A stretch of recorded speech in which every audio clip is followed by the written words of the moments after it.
After the Duke died, the Duchess was not particularly well, and you are in big trouble if you are a very rich widow with no relations of your own, if you have a dishonest lawyer, an avaricious banker, a sly butler, and I think that my lawyer told me I was then to say, and a doctor taking instructions from the lawyer. Anyway, you're in big trouble if you have that combination, and I'm afraid she did.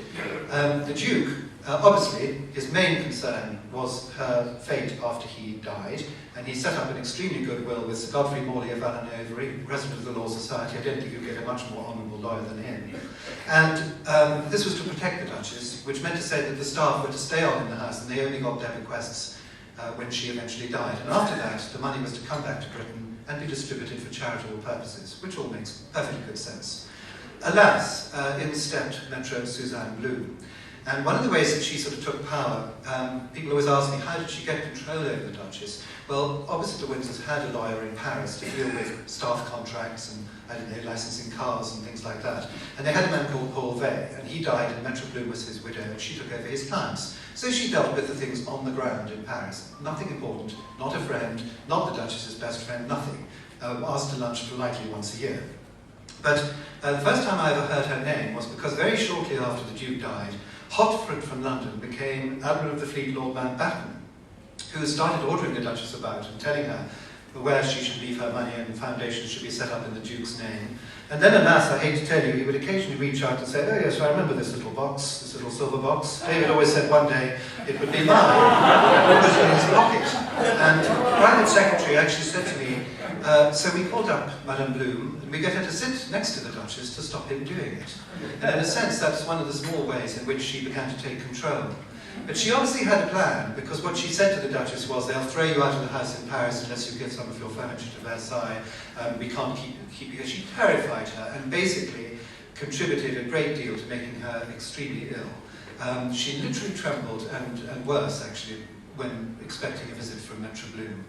And of course, as the Duchess was already quite ill, it got worse and worse, and the nice private secretary, John Utter, was dismissed, and eventually the Swiss secretary was also sent away. And it was at that point, in 1978, that Metro Bloom started to make pronouncements on the Duchess's behalf, inform the world that she had letters that the Duchess wished to be published, and all the stuff that you possibly may remember, this terrifying figure. Meanwhile, in 1975, the Duchess collapsed, and with an internal hemorrhage, and she went into the American hospital, and frankly she should have been allowed to slip away. She really was on the way out, but as so often happens in these hospitals, they patched her up and sent her home a complete wreck. By 1978 she was unable to speak. She had cotton wool under her fingers to stop her fingernails with rheumatoid arthritis digging into her hands, and in the fullness of time she was put onto a life support machine with tubes in her nose, and that is how she spent the last years of her life.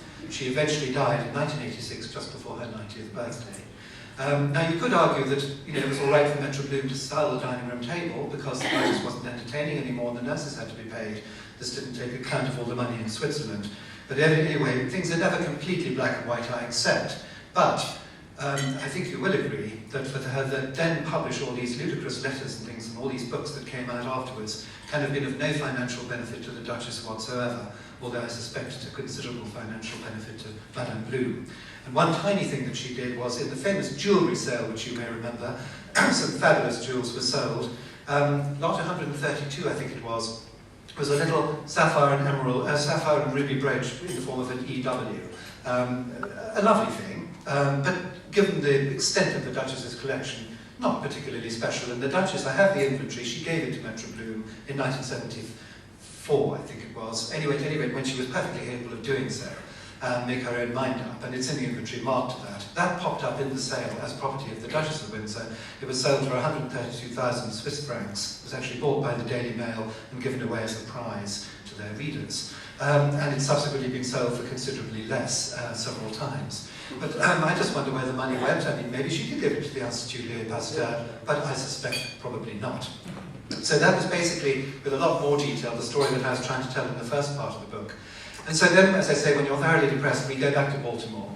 back to the south. Because, of course, the Duchess of Windsor's family, the Warfields came from Warfield in Berkshire, the Montagues came, I think, from Wargrave in Berkshire. One of the Duchess's ancestral cousins on the Montague side was a canon of St George's Chapel. I proved on the Warfield side that she descended from the second Earl of Devon, who was a founder Knight of the Garter, Edward I, and back to Charlemagne, etc. So she came from a perfectly good family, is what I'm trying to tell you. But she was the poor relation. And her father died when she was a baby. He was the weak one of the family. She had a very rich uncle who brought her up to a certain extent, educated her, but didn't really do enough for her. He didn't leave his money to her and her cousins. This went off to found a foundation to look after indigent old ladies, so they didn't get what they should. She, meanwhile, escaped into marriage with the first husband, who was a sort of Clark Gable, good-looking aviator type, who proved something of a drinker. So she returned to Baltimore with the stigma of divorce. Shortly afterwards, she married Mr. Simpson, nice, dull Mr. Simpson, and my theory is that if she'd remained married to him and hadn't been propelled into the set of Prince of Wales, she would probably have ended up living in a flat in Cranmer Court. She would have whipped out her Smithson's diary to give invite people to another boring cocktail party, like a lot of those American ladies who live in Cranmer Court. I hope there are none here. And one day she would have fallen over and broken her hip and gone into the London clinic, and we would never have heard of Mrs. Simpson. But unfortunately, she did meet the Prince of Wales, and then she flirted with him as if he was a film star or a tycoon. She didn't understand what he was, and in so doing, she captured a damaged man. There is a massive evidence that he wanted to escape, that he did not wish to be king. If you don't believe me, just read the letters to Freda Dudley Ward, which have been published. And so, of course, she then took control over him, she controlled his drinking, she helped him be more interested in his work. Lots of evidence, people saying that she was a good influence on him, but she certainly had him under control. Now, all was well until George V died, and all was still well until divorce proceedings against Mr. Simpson were instituted. It's at that point that they panicked, because until then, of course, she couldn't marry the king. He, going back to the Bible and the religious things with kings, knew that he had to take the coronation oath in 1937. That would effectively have prevented him from marrying Mrs. Simpson. So he was a worried man. Then, I think it was again the Daily Mail journalists who threw stones through her window in Cumberland Terrace, and she took fright. And as you know, off she went through France down to Cannes to a villa. At this point, the very distressed king, who was then out of her control, literally, completely without her permission, proceeded to abdicate. And to be quite honest, she never forgave him for that. In later life, it always came up time and time again, and she would say it until she could no longer speak, which, as I say, regrettably was 10 years before she died. What could she do? She had to marry him. No man had ever given up so much for one woman. Men don't do that. And I don't think that she liked the role at all, being perceived as the woman who stole the king. And in my conclusion, he wanted to go. If you woke him at 4 in the morning and said, "Do you regret it?" he would have said, "No, he didn't." He would also have denied. He would have said, "No, I did want to stay, but on my own terms." But actually, I think he wanted to go. He must have known that they would never accept Mrs. Simpson, and if he didn't, he was even more foolish than he appears. The interesting thing is that the general public loved the Prince of Wales. Those who didn't know him adored him, and those who did know him and worked for him had serious reservations. Whereas, as you know, the world on the whole loathed Mrs. Simpson, but actually people who knew Mrs. Simpson really rather liked her, and that is the difference between them. After that, the Swiss secretary said to me, "Wasn't it wonderful? Every time the Duchess went to the hairdresser, she'd come down the stairs, the Duke would come down in the lift, and he'd see her into the car. And then, when she came back again, there he'd be waiting on the doorstep to open the door for her and welcome her home. Wasn't that wonderful?" And I thought, was it? If you want a spaniel, buy a spaniel, don't marry one. It must have been the most claustrophobic and awful thing. And the other private secretary said that when they were down at the mill, there were times when they came in through, if they didn't have guests, they usually did. They came in after dinner, they weren't tired enough to go to bed, and they had nothing to say to each other. A decanter of whiskey would be brought in, and it would just go down, down, down.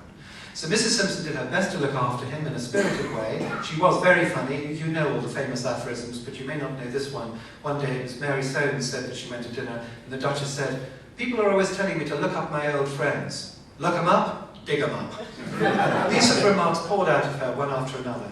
I think all I really ask you is just to have another think about her, because I see her actually as a victim. I don't want to press the case too hard for her. She was a stylish, fashionable, amusing woman. I think she was a perfectly nice woman. She was completely out of her depth. and she should never have been anywhere near Edward VIII, and the rest you know. Thank you very much.